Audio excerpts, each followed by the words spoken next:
ภควตาภาราณสียังอิสิปัตเนวิกัจเจริญพรก็นี่คือภาพบรรยากาศงานเจริญพุทธมนต์สวดธรรมจักรกับพระธนสูตรที่ลานวัดขุนจันทร์ซึ่งวันนี้ตรงกับวันพุธที่ 25 กุมภาพันธ์ 2569 อัตมาภาพพร้อมด้วยคณะศิษย์โดยมีคุณวิเชียรสมบูรณ์ คุณสุวิดาเผือกชาววัย คุณชมพูนุชชมบ้านแพ้ว คุณนัชชาจิตราวัฒน์คุณวรรณาจิตาวัฒน์บริษัททูเกเตอร์ดีไซน์ 88 คุณทยาดา ชานุ คุณทยาวุฒิชานุ ครอบครัวเกื้อกูล คุณอารากิมัตสุมาโตะคุณจ๊อบ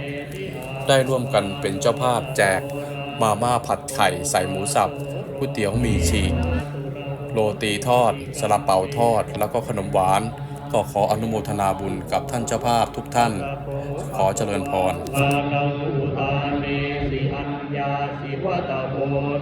ดัญโยอัญญาสิวัตโพโกดัญโยติติทังอายะสมะโตโกดัญญาสัญญาโกดัญโยเววัฏ